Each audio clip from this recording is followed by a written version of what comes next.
Okay, so this guy, oh my god, that's what he looked like? I've always learned about him, but I didn't know that was his picture. Anyway, so this guy murdered his landlord and then he claimed the devil made me do it. So that was the first time that in court they used the devil made me do it, I was possessed as a plea. And Ed and Lorraine Warren actually came onto this case because it was huge, like somebody possessed him and that's why he killed. So story goes that his brother-in-law actually became possessed first, and then this guy, Cheyenne Johnson, was like, no, get out of my brother-in-law's body, take me instead. And then the ghosts were like, okay, fine, and started possessing him. Okay, but then here's the controversy.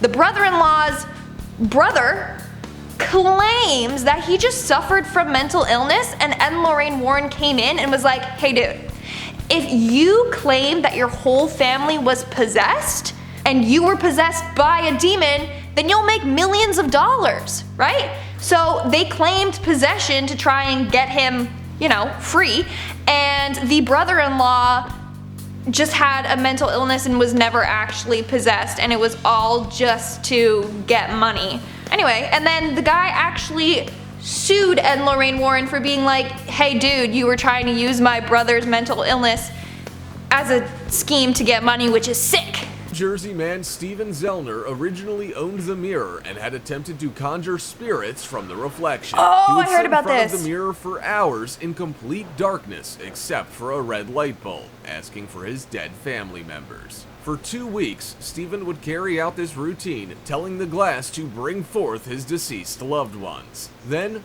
finally, faces would appear in the mirror. They were so twisted, distorted, and terrifying that he ended up in a mental institution. The mirror conjuring technique Steven used was called crystallomancy, which is when a spirit can appear in a shiny object. Yeah, that's crazy. And so he went crazy and gave the mirror to Ed and Lorraine Warren. He was like, okay, bye-bye, you guys kind of deal with that. Because he was practicing some dark magic on it. And I'm telling you, mirrors, ghosts can somehow like teleport through mirrors or appear in mirrors. Like, hello, the story of Bloody Mary. Hello, she uses a mirror. But still, he went insane from practicing that. It's in their museum currently, so if you ever wanted to go see a possessed scary mirror that could drive you insane, then you can go check it out there. Hey everyone, what's up? Welcome back to Central Dark. I'm your host, Lindsay Ivan, and today we are looking at some scary discoveries made by Ed and Lorraine Warren. But before I begin, let me know, do you believe in ghosts?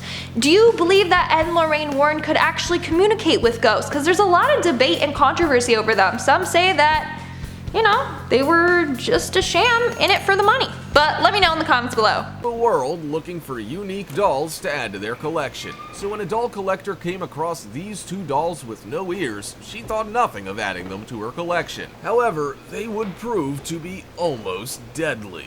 Known as the witch dolls, and sometimes the voodoo dolls, they look as creepy as they are. Yeah, they look hella one creepy. One has a noose around its head, and the other one has black holes for eyes. That's but great. It's not their looks that'll scare you off, but what they can supposedly do. Once the doll collector added them to her collection, her son became sick with an illness that not even doctors could diagnose. He got weaker and weaker, and the dolls got more and more strange. That's creepy. First off, why would you look at those dolls and be like, oh, those are sick, let me just add them to my doll collection? Like, they literally don't have eyes and don't have ears. One has a noose around her neck, and you're like, no, this is sick. They're not cursed at all. Well, no wonder your son got sick. You bought some cursed dolls. So that's all on you for that one. Those are absolutely horrifying. And they look like massive too. Like, they look lifelike.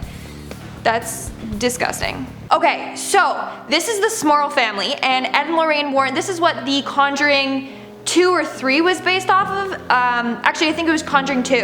And they claimed that their daughter Janet was being possessed and haunted by something, right? And so Ed and Lorraine Warren came and investigated it and apparently exorcised her demons. False. They lied about it. You know why? Several years later, when Janet was older, she admitted that she made all of this up. And Ed and Lorraine Warren came, they're like, oh my god, I sense things in this house, it's totally haunted, right? Clearly they were lying because Janet was like, no, I was a kid, I made this all up. So apparently her and her sister would like fake demonic voices, and when her parents weren't looking, she would like throw objects and be like, a ghost threw it! Oh no! And then there's apparently a picture of her levitating in the air, which in reality she just jumped off the bed and they captured a photo of it. So the Smurl haunting has been debunked. The case of Bill Ramsey, also known as the South End werewolf, was one of the stranger cases that Ed and Lorraine Warren dealt with. When Ramsey was 9 years old, he apparently ripped a fence post out of the ground and began acting like a wild animal. When he grew up, this possession came back when he bit and attacked a stranger, a nurse, and finally a police officer. Okay, like I was saying before, I think the funniest part is how he's doing this, and he literally looks like he's doing Michael Jackson Thriller. I heard about this case, and I don't know what to think. Honestly, some people think that this was like all a sham and they made it up, and Ed and Lorraine Warren told him to act possessed by a werewolf.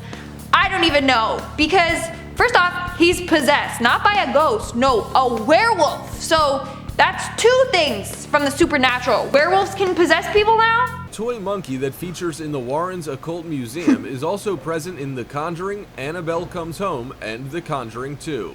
Ed Warren told reporters on a tour through the museum in The Conjuring that it's anything but safe. The toy monkey holds an accordion that is supposedly possessed by a ghost, spirit, or demon. If you touch it, it can stalk you before attempting to end your life. When Ed and Lorraine came into contact with the monkey, they blessed it and sealed it in their museum so that it couldn't harm anyone.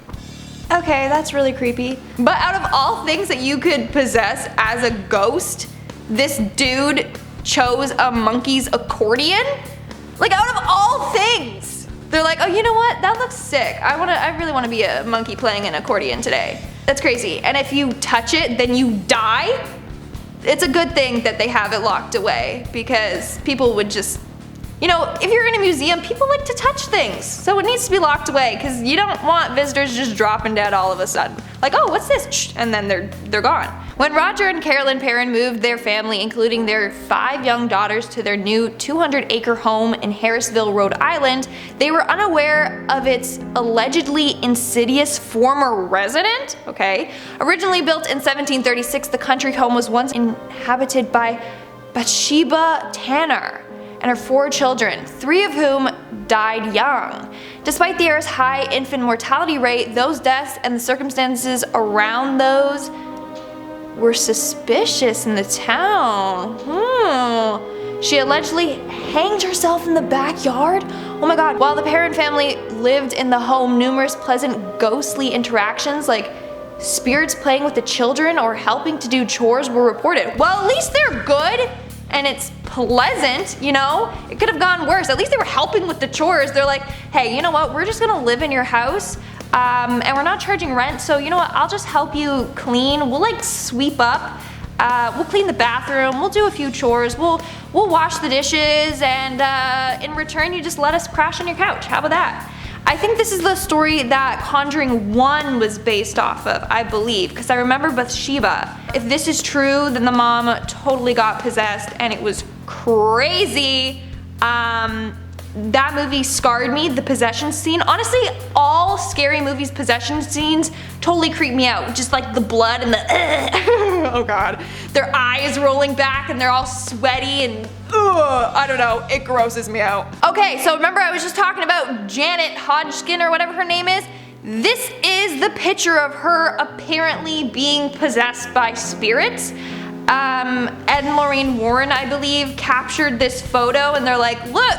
The spirit made her levitate in midair.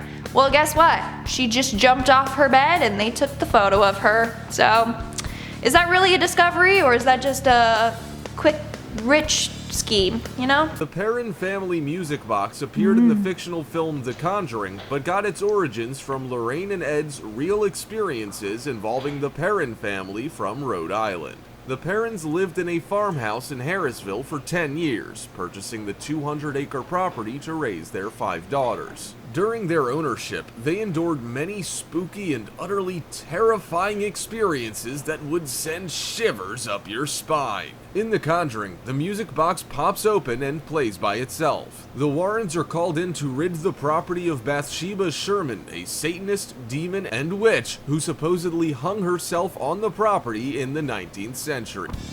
That's so creepy. I don't think they ever said where that music box came from though. Like, I don't know if they just found it in the house, like the haunted house, and then they just kind of, you know. I have no clue where it came from, but, and I hope it's gone too. Alright guys, that's all for today's video. Let me know what you guys think about the Warrens, okay? They're a little sketchy, not gonna lie. Was their whole thing, you know, a big sham? All BS? Let me know in the comments below.